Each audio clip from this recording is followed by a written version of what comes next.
Hello student, Jai Swaminarayan. Our today's topic is electromagnetic energy.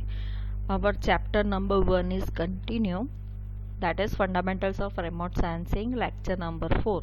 Okay, what do you understand by electromagnetic energy? आपने सब आगे theory पढ़ा. Okay, उसमें electromagnetic energy क्या है. Okay, what do understand bye emission, what do understand bye absorption, what do you understand by reflection. Okay, electromagnetic waves में आपने देखा कि बहुत सारे वेवलेंथ के वेव्स होते हैं. फॉर एग्जांपल एक्सरेज है, देन गामा रेज है, देन माइक्रोवेव्स है. ओके, डिफरेंट टाइप्स के वेवलेंथ के रेज होते हैं. उसका डिफरेंट उसका जो भी पोर्शन है उसके वेवलेंथ के हिसाब से उसको इंडिकेट करते हैं. फॉर एग्जांपल ये वेवलेंथ है, उसको ये रेज बोलते हैं. Then this range to this range, जो भी उसका माइक्रोमीटर जो भी है ना, जो भी उसका वेवलेंथ है. ओके, जो भी वेवलेंथ है उसके हिसाब से उसको डिफरेंट वेव्स में डिवाइड किया है. Okay, that is called electromagnetic spectrum. Here we discuss with the electromagnetic energy. Electromagnetic energy is a form of energy which moves with the velocity of light. Electromagnetic energy क्या है? तो वो एक type की energy होती है, one form of energy. एक energy का फॉर्म होता है, वो किसके साथ मूव करता है? That is move with the velocity of light. It moves in a harmonic pattern consisting of the sinusoidal waves. Okay, वो किस पैटर्न में मूव करता है? तो एस पैटर्न में, that is called sinusoidal waves. आपने आगे देखा साइनोसिडियल वेव्स क्या है. Okay, the sun and the various artificial sources radiates the electromagnetic energy of the various wavelength. sun और various artificial sources है, कोई भी artificial sources है और sun है, तो उसमें से क्या निकलता है? electromagnetic energy निकलता है, having the varying wavelength. Okay, तो जिसमें से हम कौन सी ह्यूमन आई कौन सी वेवलेंथ को देख सकता है? That is called light wave. Okay, light is a particular form of electromagnetic radiation that can be sensed by the human eye. Remote sensing makes the use of electromagnetic radiation even which is not visible to the human eye. Remote sensing है वो किसका use करता है? जो human आई को visible नहीं होता है, वो इलेक्ट्रोमैग्नेटिक रेडिएशन में जो भी अलग अलग वेवलेंथ के रेज है, वेव्स है, उसको भी वो यूज़ करता है और उसको वो विजिबल होता है. ओके, ह्यूमन आई जिसको नहीं देख सकता, वो रिमोट सेंसिंग वो वेवलेंथ के रेज को देखता है. फॉर एग्जांपल एक्सरे है, गामा रेज है, माइक्रोवेव रेज है. ओके, तो उसको वो उसका यूज़ करता है. ओके, और उसको वो विजिबल होता है. Then large number of the electromagnetic waves may be passing over a person without his knowledge. बहुत प्रकार के जो भी इलेक्ट्रोमैग्नेटिक वेव्स होते हैं वो पर्सन पे से पास होते हैं, हमारे पे से पास होता है, हमें पता भी नहीं चलता है. Okay, because it is not visible our eye. Okay, और it is not visible to human eye. Then electromagnetic energy can be detected only when it interacts with the matter. हमें कभी पता चलता है कि इलेक्ट्रोमैग्नेटिक एनर्जी है तो वो किसी मैटर के साथ इंटरेक्ट करता है, तभी पता चलता है कि ये इलेक्ट्रोमैग्नेटिक एनर्जी है. उसका पता उस तरीके से हम चला सकते हैं. For example, the rays of light can be seen in a dark room when the electromagnetic radiation.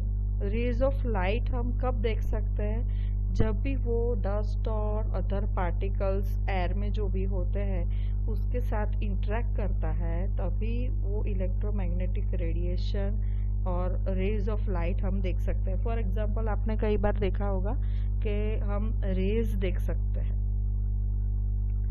Okay, तो उसमें स्मॉल स्मॉल पार्टिकल्स मूव होते हैं। ओके, तो हम वो कभी देख सकते हैं जब भी सन में से इलेक्ट्रोमैग्नेटिक रेडिएशन होता है। ओके, इलेक्ट्रोमैग्नेटिक एनर्जी जब भी वो मैटर पे गिरता है, ओके, तो उसके साथ इंटरेक्ट होता है, तभी हम वो लाइट देख सकते हैं और रेज ऑफ लाइट देख सकते हैं। आपने कई बार फील किया होगा कि रेज जो भी सन रेज, हम कई बार धूप आती है कई जगह से। ओके, कोई घर पे आप बैठे हो और स्मॉल पार्ट में से रेज आता है, तो आपने कई बार देखा होगा पूरा घर बंद है। ओके, पर विंडो थोड़ी खुली है और वहाँ से रेज आ रहा है, लाइट ऑफ रेज आ रहा है, उसमें स्मॉल स्मॉल पार्टिकल्स मूव होते हैं, वो आपने देखा होगा।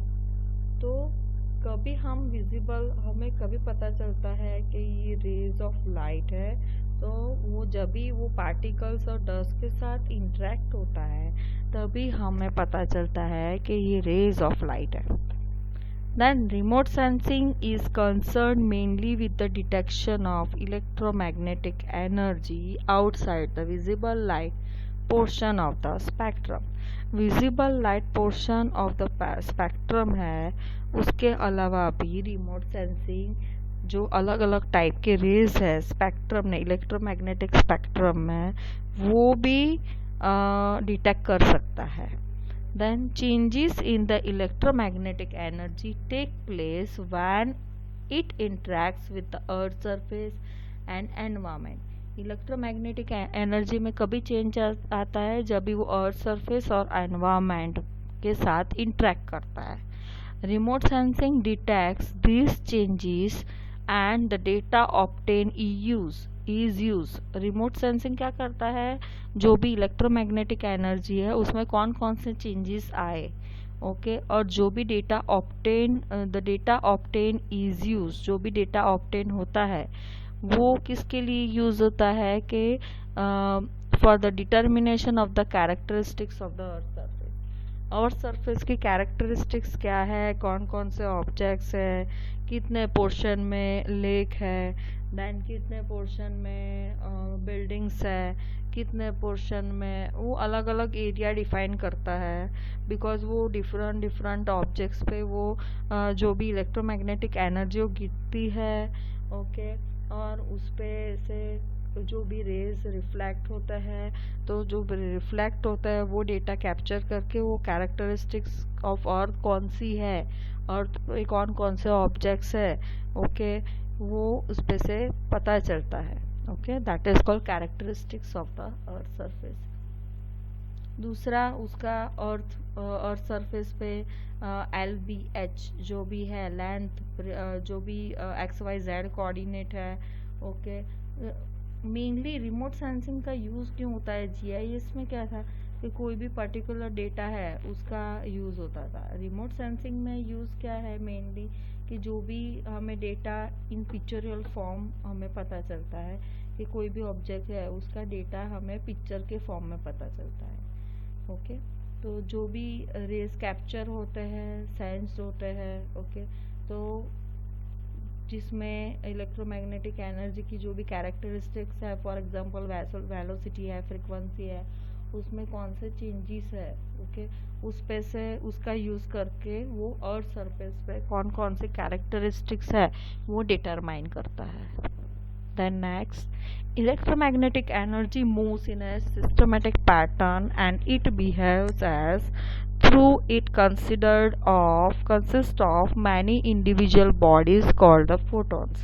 इलेक्ट्रोमैग्नेटिक एनर्जी है वो सिस्टमेटिक पैटर्न में मूव होता है और it behaves as through it consists of many individual bodies, okay, called the photons। और वो किसका बना होता है, photons। photons have particle like properties, okay। photons है उसका उसको क्या बोलते हैं, having property of energy and momentum, okay।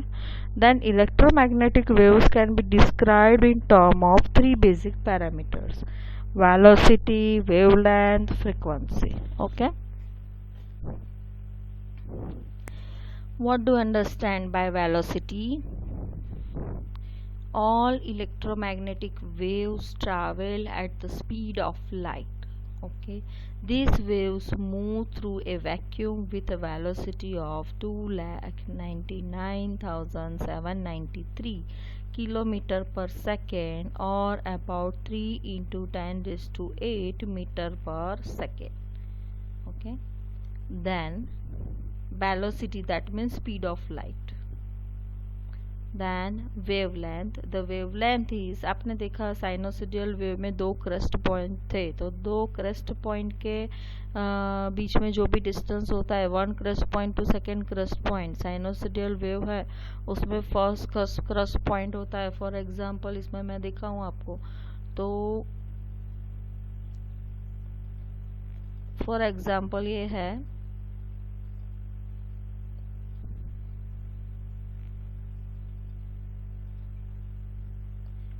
इसकी बात करें ऐसा,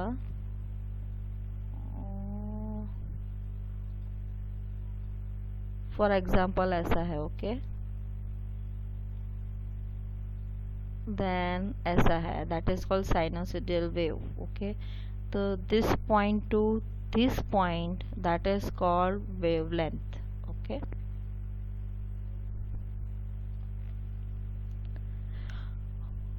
the wavelength is the distance from any crest point on one wave to the same position on the next wave. The wavelength is generally measured in meter, millimeter, micrometer or nanometer.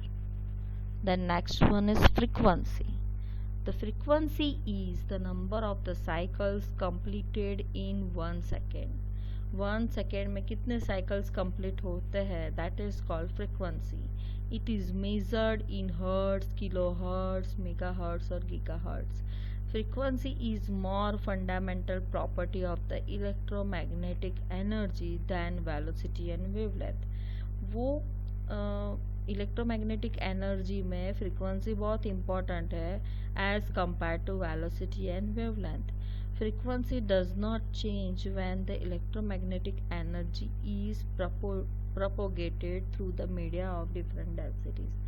जब भी electromagnetic energy different density, for example atmosphere में से पसार होती है,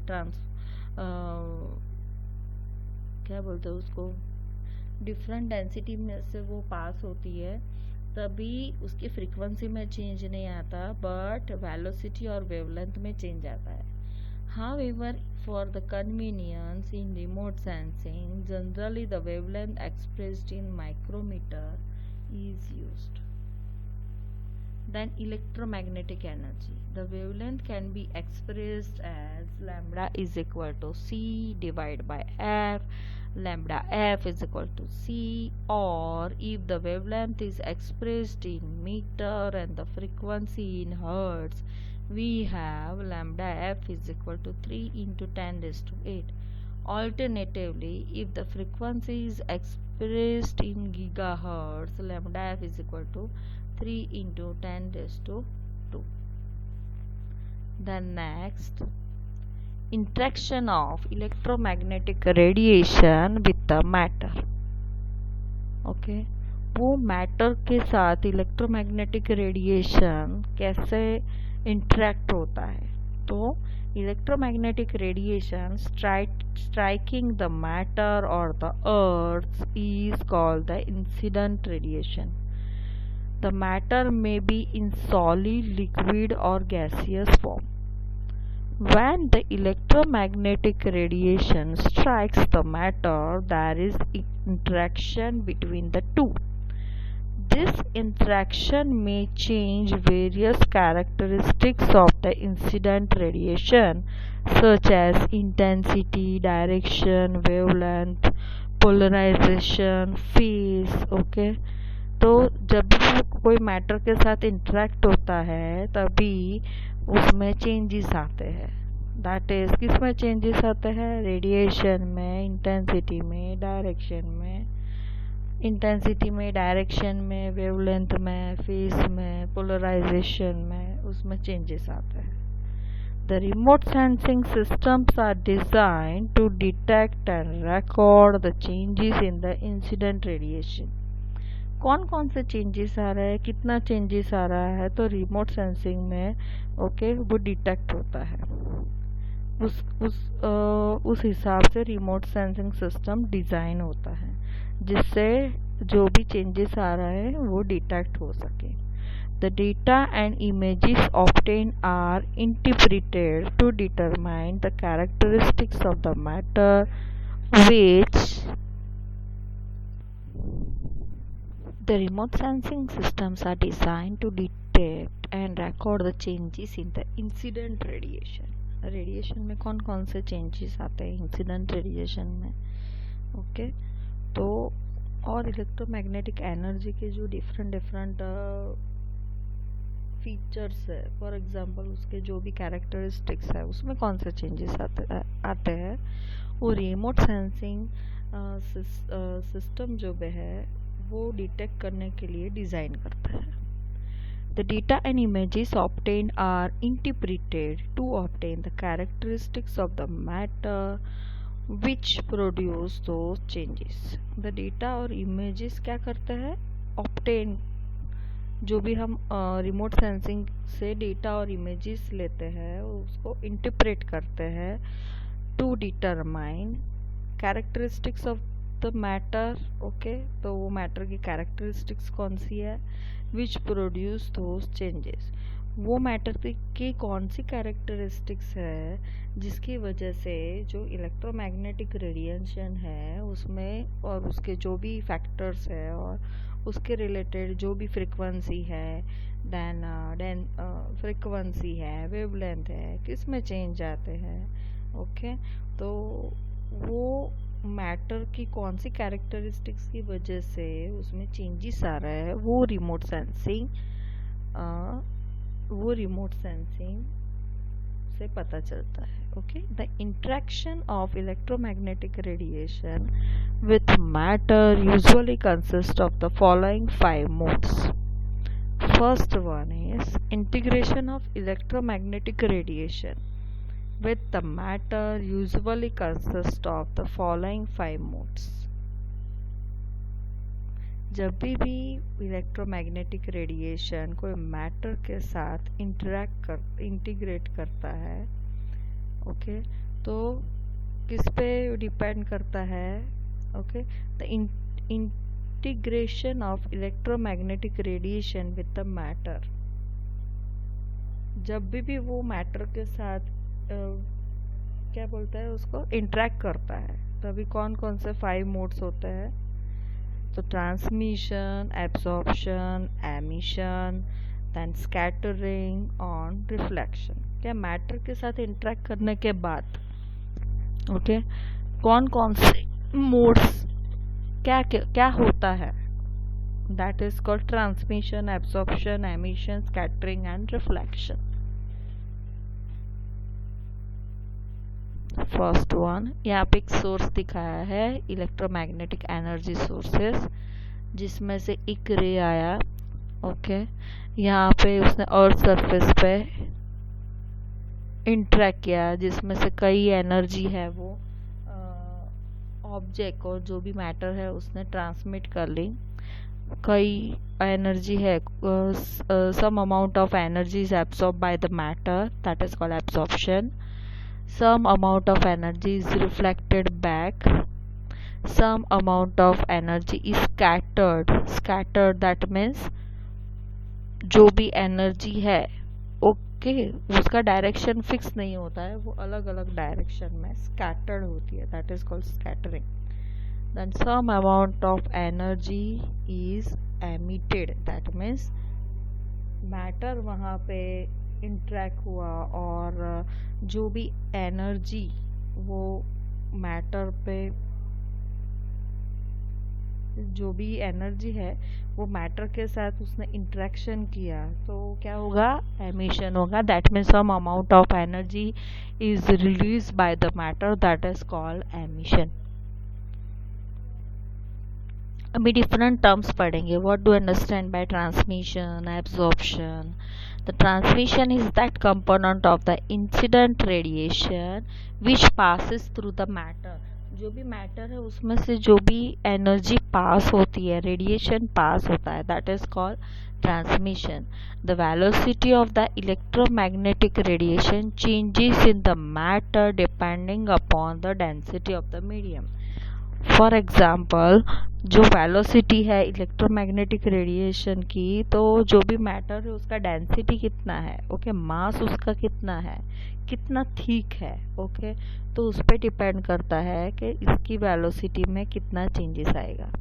The change in velocity is measured in terms of index of refraction, which is the ratio of the velocity in the vacuum to that in the matter. Its value is greater than unity. Next term is absorption. Absorption is that component of the incident radiation which is absorbed by the matter. The absorbed energy is ultimately used in the heating of the matter.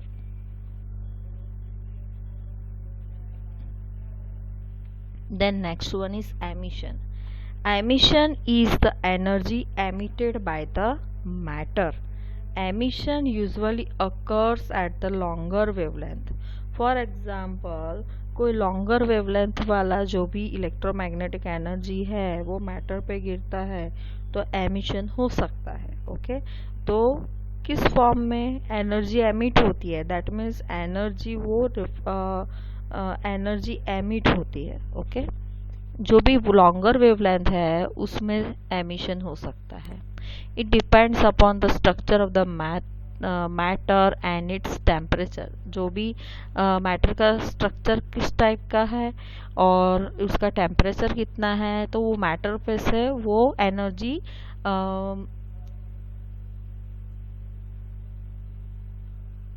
जो भी है वो emit होगी. Okay, जो भी matter है उसमें से एनर्जी रिलीज होगी. Okay, that is called emission.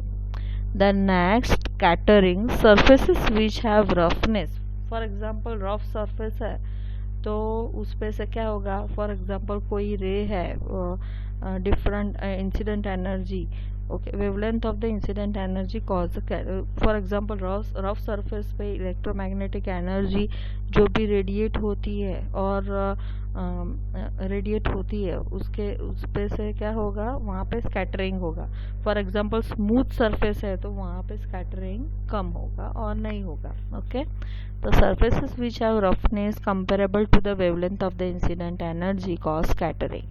Light waves are scattered in the atmosphere by molecules and particles which have sizes comparable to the dimension of the wavelength of the light.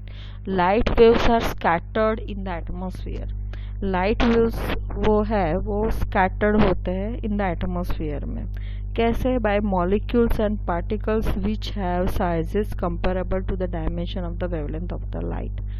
आप light wave कैसे देख सकते हो? For example light wave है उसमें scattering होता है, वो स्कैटर्ड होता है. किस तरह स्कैटरिंग? दैट मीन्स व्हाट, कोई ऑब्जेक्ट पे आप रेज डाल रहे हो और इलेक्ट्रोमैग्नेटिक एनर्जी उस पर डाल रहे हो, एमिट कर रहे हो, तो क्या होगा, उसकी डायरेक्शन रिफ्लेक्शन की फिक्स नहीं है, वो कोई भी डायरेक्शन में जा सकता है. ओके, तो दैट इज कॉल्ड स्कैटरिंग. बराबर. Light waves are scattered in the atmosphere by molecules. Light waves उसमें स्कैटरिंग होता है. कब होता है? तो जब भी एटमॉस्फेयर में वो स्कैटर होता है. कभी होता है? By molecules and particles which have sizes comparable to the dimension of the wavelength of the light. Reflection. Some of the electromagnetic energy is reflected from the surface of the matter such that the angle of reflection is equal to the angle of incidence. Okay. कोई electromagnetic energy, some of the electromagnetic energy is reflected from the surface of the matter. जो भी matter है उसकी surface से कई electromagnetic energy reflect होती है. Such that उस तरीके से वो रिफ्लेक्ट होती है जिसकी वजह से angle of reflection is equal to the angle of incident. That means जिस एंगल पे वो इंसिडेंट होता है उसी एंगल्स के हिसाब से उतना जो भी रिफ्लेक्शन का एंगल होता है वही सेम होता है।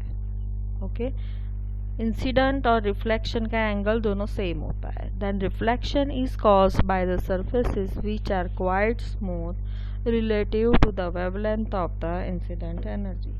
Reflection is caused by the surface which are quite smooth relative to the wavelength of the incident energy. Reflection कभी होगा जब भी स्मूथ सरफेसेस जो भी स्मूथ सरफेस है ओके जो बहुत थोड़ी स्मूथ है, ज़्यादा स्मूथ नहीं है, that is quite smooth relative to the wavelength of the incident energy, जो भी इंसिडेंट एनर्जी के हिसाब से बहुत ज़्यादा स्मूथ नहीं है, वहाँ पे क्या होगा, रिफ्लेक्शन होगा। पोलराइजेशन में also occur in which the direction of the vibration of the reflected waves in different from that of the incident waves. Polarization may also occur in which the direction of the vibrations of the reflected waves in different from that of the incident wave. Polarization में क्या है कि जो भी आपका direction of vibration of the reflected wave, जो भी direction है वेव का, रिफ्लेक्टेड वेव का, उसका डायरेक्शन और इंसिडेंट वेव का डायरेक्शन सेम नहीं होता है, that is called polarisation. It may be noted that the transmission and absorption are the phenomena which are governed by the volume characteristics of the matter. Okay, जो भी आपका transmission है और absorption है वो किस पे डिपेंड करता है, जो भी मैटर है उसका characteristics, volume characteristics, that means mass, उतना उसका कितना है उस पर डिपेंड करता है। The volume characteristics such as density, conductivity control this phenomena.